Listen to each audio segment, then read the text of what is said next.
Ya, selamat siang Bu, silakan duduk. Perkenalkan saya Bidan Rita. Ya, selamat siang Bu, silakan duduk. Selamat datang di Klinik Ibu dan Anak. Perkenalkan saya Bidan Rita yang bertugas pada siang hari ini. Ada yang bisa saya bantu Bu? Jadi baik Bu. Ibu ingin melakukan konseling mengenai persiapan laktasi. Jadi baik Bu. Pertama, sebelum saya melakukan konseling, saya akan menutup tirai jendela sebagai privasi Ibu.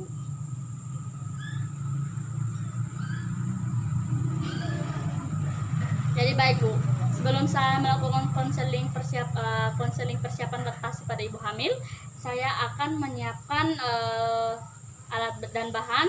Yang pertama itu ada handuk, ada air hangat, ada baby oil, ada minyak kelapa, ada tutup kom, ada bengkok, dan ada kapas steril dan juga waslap.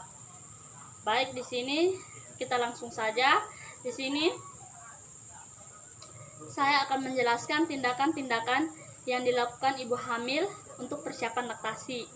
Yang pertama, ibu harus menjaga asupan nutrisi ibu, di mana dengan ibu menjaga asupan nutrisi akan membantu proses kelancaran produksi ASI ibu. Jika ibu juga tidak menjaga nutrisi ibu, maka akan menyebabkan ASI ibu tidak keluar dengan baik, dan juga ibu juga akan kekurangan nutrisi. Yang kedua, ibu harus istirahat yang cukup, di mana jika ibu melakukan istirahat yang cukup, nanti ibu juga tidak akan gampang kecapean, tidak gampang lelah, dan produksi air susu ibu juga akan meningkat.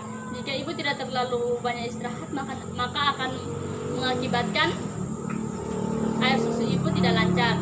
Yang ketiga, ibu harus menghindari merokok, minum yang beralkohol, karena itu bisa mengakibatkan ASI ibu juga tidak lancar. Selanjutnya, ibu tidak boleh mengonsumsi obat tanpa anjuran dokter, karena jika ibu dokter ataupun bidan, karena jika ibu mengonsumsi obat tanpa anjuran dokter, bisa saja ada obat yang memang tidak boleh ibu konsumsi. Jika hal itu terjadi, maka akan berbahaya juga pada produksi ASI ibu, dan karena apapun yang ibu produksi, jika nanti bayi ibu menghisap, maka akan berakibat juga pada bayi ibu. Yang selanjutnya, ibu harus menjaga kebersihan diri ibu atau personal hygiene ibu, karena kebersihan itu yang paling utama. Selanjutnya, saya akan menjelaskan manfaat melakukan perawatan payudara. Yang pertama, untuk menjaga kebersihan payudara ibu. Untuk menjaga kebersihan payudara ibu, terutama kebersihan bagian puting susu ibu. Yang kedua itu untuk melenturkan puting susu agar puting susu ibu tidak keras, sehingga bayi dapat dengan mudah menghisap puting susu ibu nanti pada waktu menghisap. Bayi sudah waktunya untuk menghisap.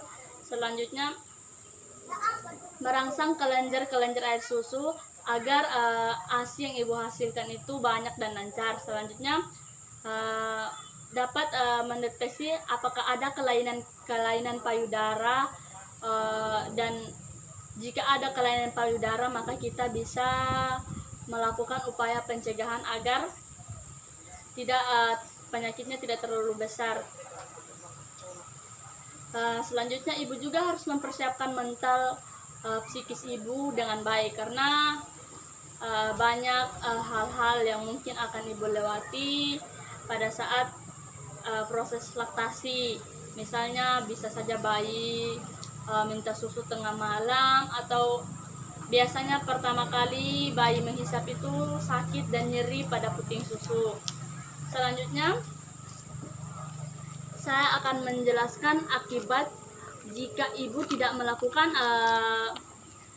perawatan payudara. Yang pertama, membuat ASI ibu tidak lancar. Yang kedua, puting susu ibu tidak menonjol sehingga bayi susah atau sulit untuk menghisap,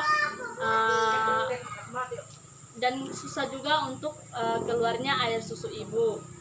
Selanjutnya, produksi ASI ibu akan sedikit sehingga bayi tidak cukup mendapatkan ASI dari ibu. Selanjutnya akan mengakibatkan infeksi pada payudara ibu karena ibu tidak terlalu menjaga kebersihan atau personal hygiene di bagian daerah di bagian diri ibu, terkhususnya pada bagian daerah susu, puting susu dan lainnya. Selanjutnya akan mengakibatkan munculnya benjolan di sekitar payudara. Selanjutnya saya akan menjelaskan bagaimana cara melakukan perawatan pada ibu hamil yang sedang selanjutnya saya akan menjelaskan cara melakukan perawatan payudara. Yang pertama, basahi telapak tangan ibu dengan minyak oil dan baby oil yang sudah dicampurkan tadi. Lalu minyak baby oil tadi di kompres pada puting susu. Basahi kedua telapak tangan ibu dengan minyak baby oil dan kelapa. Selanjutnya kompres puting susu ibu di bagian susu sampai areola dengan menggunakan minyak kelapa selama 2-3 menit. Tujuannya untuk memperlunak kotoran atau kerak yang menempel pada puting susu ibu.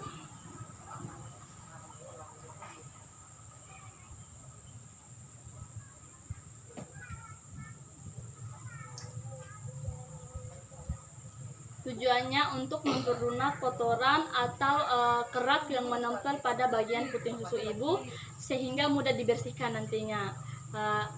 Di sini ibu dilarang untuk membersihkan bagian payudara menggunakan alkohol karena akan mengakibatkan puting susu menjadi lecet.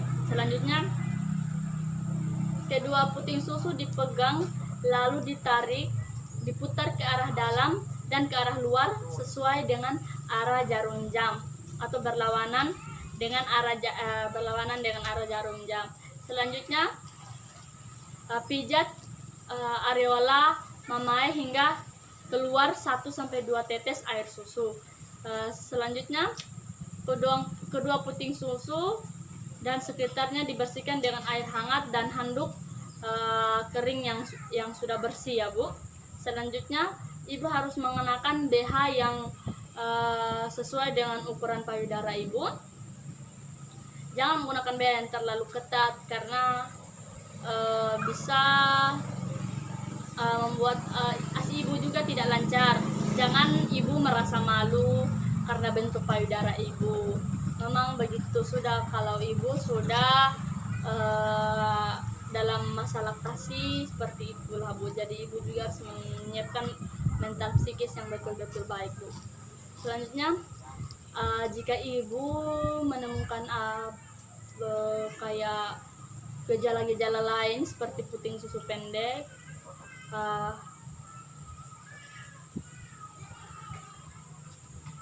baik Bu, sekian konseling dari saya tentang persiapan laktasi. Apakah ada pertanyaan lagi Bu? Baik Bu, jika sudah tidak ada pertanyaan, saya akan melakukan evaluasi ya Bu tentang sampai mana pemahaman ibu. Saya persilahkan Bu. Ya betul Bu, betul sekali Bu. Jadi baik Bu, untuk materi konseling hari ini ibu sudah paham